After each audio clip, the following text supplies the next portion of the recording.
Denita Chantel. And I first off wanted to start and say, Trell and Kristen, congratulations on such an amazing project of putting together this 4-part docuseries with executive producer Tina Knowles-Lawson and others. Congratulations on that project. Thank you. Thank you so much. Thank you. Oh, you're welcome.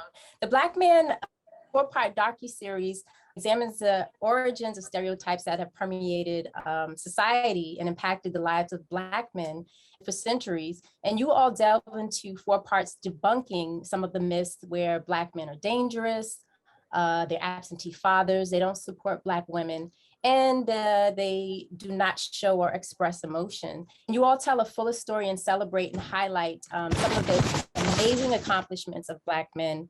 My first question is for both you, Trell and Kristen. Over the last decade, we have seen a decline in people's attitudes about race, whether it's from Blacks or whites, and people are expressing more concern about race and discrimination towards Black men.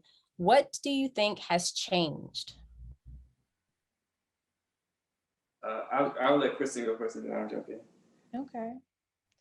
That's a great question. I would say that right now, what I see is that there's a lot of celebration of Black male celebrities, but not necessarily Black males in general. Mm-hmm. And so what we wanted to do with this particular series was to highlight men of all backgrounds in terms of agriculturalist, DJ, we have someone that's a community activist. We wanted to make sure to really highlight the positives of Black men and really celebrate those. And at the same time, also take a look back at where these stereotypes came from, the history behind them, and then also highlight and showcase what's really going on with historical context, with statistical information, and then also commentary from both our profiled gentlemen as well as our community commentators. So I feel like that's what I've been able to see. And also that's what sort of contributed to even what we thought about in terms of putting some of the men that we profile into the show.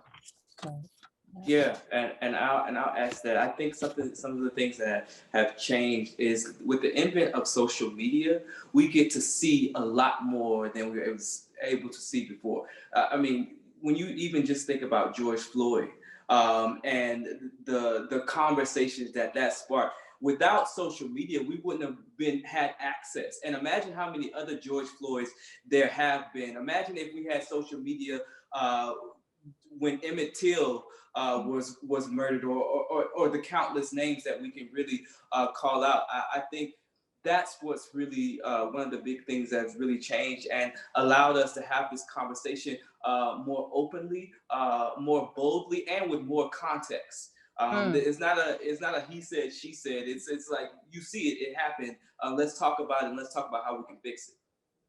Right. Thank you. Another question that I did have was about these pervasive stereotypes that have fostered biases. For example, you brought up the George Floyd killing.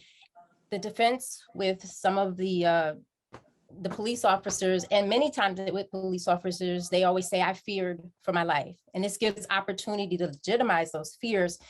Can either you, Mr. Wiles, or Trell speak to your thoughts and your emotions dealing with this documentary, or what you've experienced as a Black man when those things have happened? There's a wash of emotions when it comes to being a Black man and the relationship that we have with police or policing. Even just the first episode of, Black men are dangerous. Literally the first time that we started doing the research and they sent me everything to look at, and I'm reading through it and I'm seeing the statistics and the numbers and the names and how and how long this has been going on. And it's like, it, but you don't fully know it. And yeah, it's something that can be triggering, but it's something that needs to be spoken about. It's something that needs to be understood so that we can have conversations to figure out how to move past it, how we can get better. And we can march all day, but I think there's another part of we still have to march, but I think there's another part of it that is very much like, we have to use the social medias, the media as a whole to showcase our stories, because a lot of times they'll look at us marching and just be like, oh, you know, they're whatever cause. We have to put it in their face, show them the actual numbers and statistics and be like, this is what's wrong. Right. Yeah, Right. and if I could just really quickly ask that, you know, speaking to the constant talking point of they were fearful, they felt fear. I think, you know, what my prayer for this docuseries is that it humanizes Black men. I think that fear comes from this idea that like Black men are superhuman, or like, you know, we don't get the chance to be real people.